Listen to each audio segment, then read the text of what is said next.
Welcome to Natalia's classroom.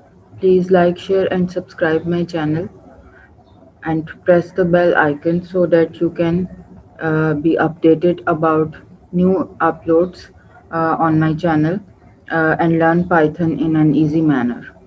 In the previous lesson, NumPy lesson 1, we have learned to create NumPy arrays and a very powerful package of Python. Um, with the help of arrays, we need to do many analysis. We need to record data values in certain manner and in certain order. And today we are going to see that how we can subset and slice our NumPy arrays. How can we access data members and data values from our NumPy arrays? So first of all, we need to create a two-dimensional array, and with the help of NumPy package we can create any number of dimensional arrays: 2, 3, 4, 5, 6. So I will show you that how can you create uh, more than two-dimensional arrays. And first of all, let's start with the two-dimensional array. And for this, always comment your code so that you can check back later and everyone can understand the code easily.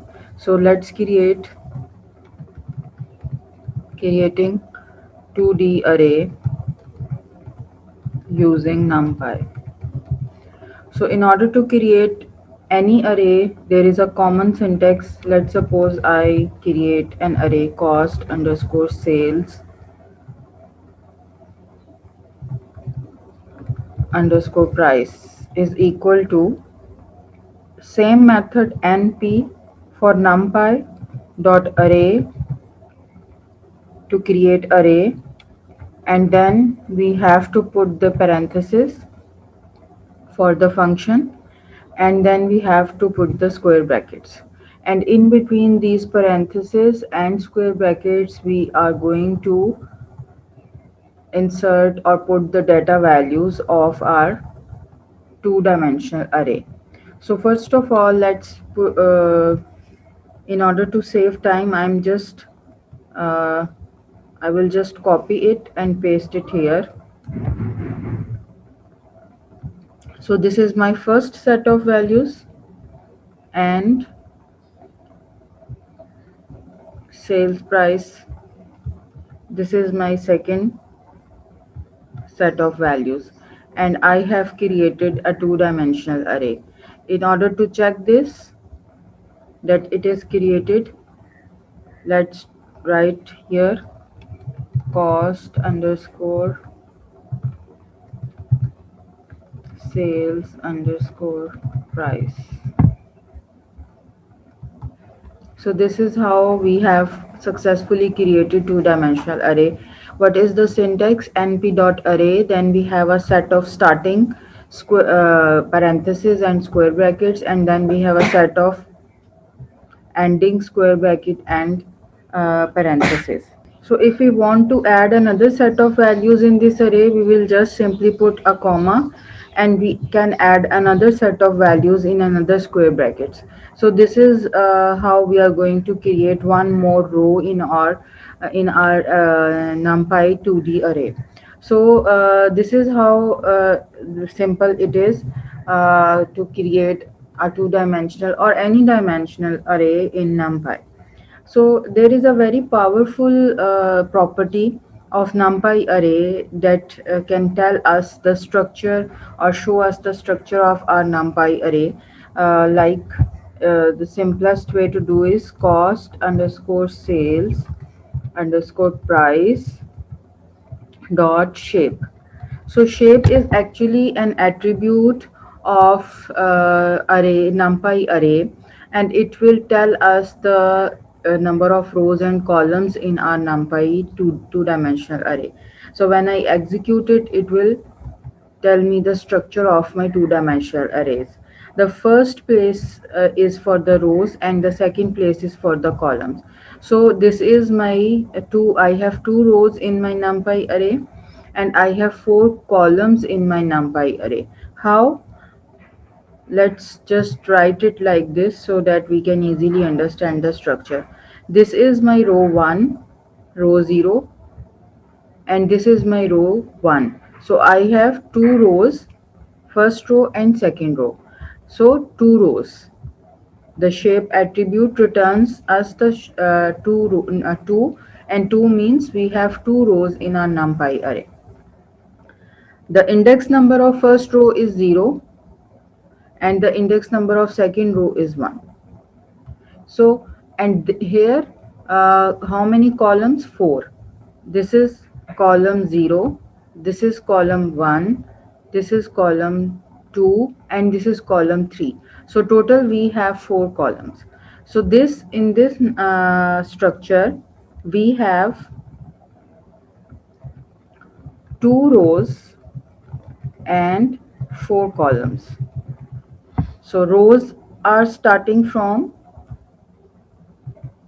index 0 and 1, and 4 columns are 0, 1, 2, 3.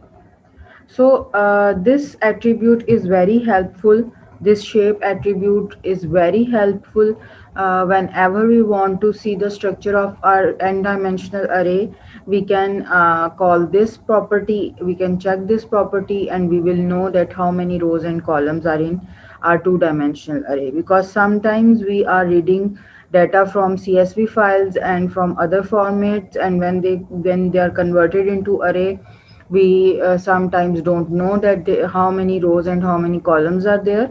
So we can easily put this into a function, and we can check the property of shape, and we will see that how many rows and columns are there.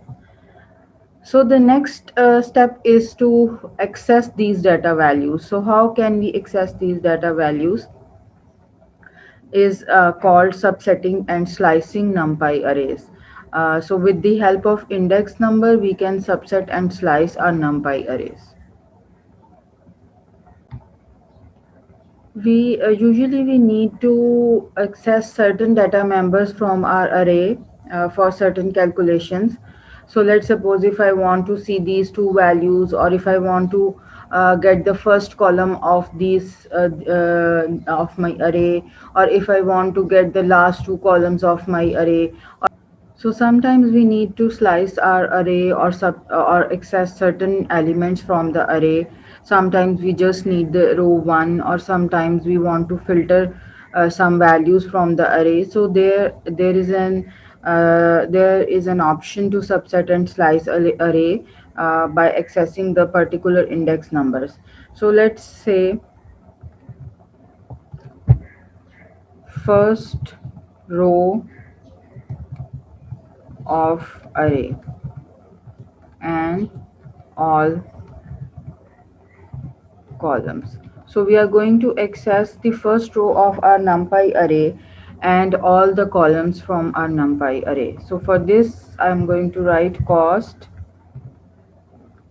underscore sales underscore price, and then I'm going to put the square brackets, the subscript notation in any programming language for array, and I'm going to put 0.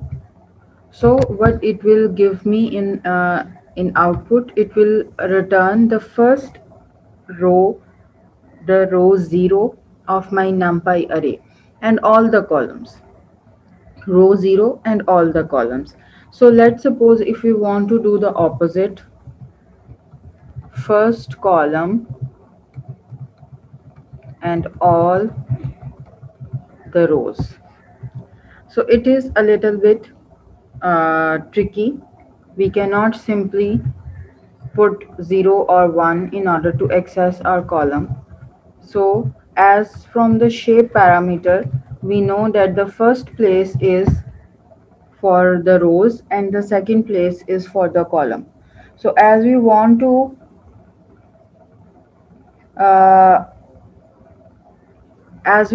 update, as we want to access only the first column and all the rows, and for this I need to put a colon. colon means all rows, and then a comma, and then I need to put the index number of first column, that is 0. So let's execute it. So let's see, we have got first column values from both rows. So what is the syntax? I have put colon. Colon shows that there I have no starting row and no ending row. I have taken all the rows, and then a comma, and then the particular index number of my column. So let's see some other combinations that we can do.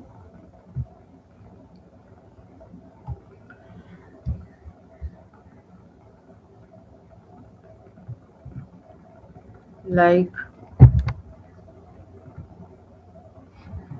let's suppose I write like this: cost underscore sales underscore price, and then I put a subscript and I write 1 comma 0. So what it is going to return, it is going to give me 23.5, row 1 and column 0. See, 23.5. Let's write another combination. So you can manipulate it like this.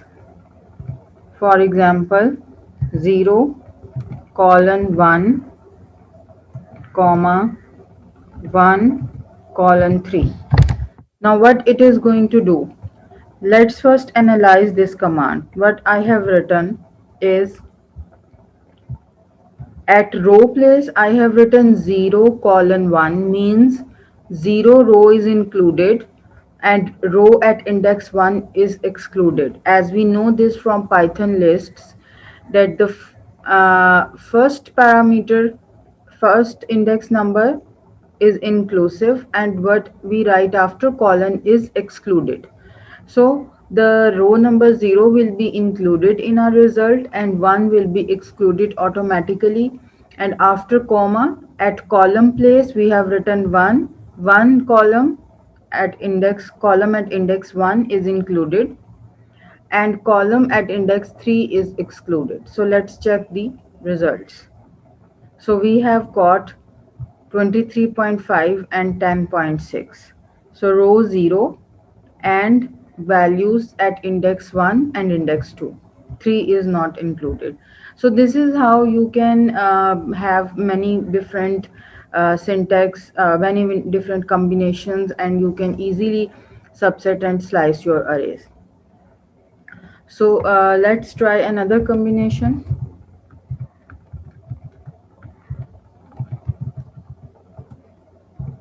And write it like 1 comma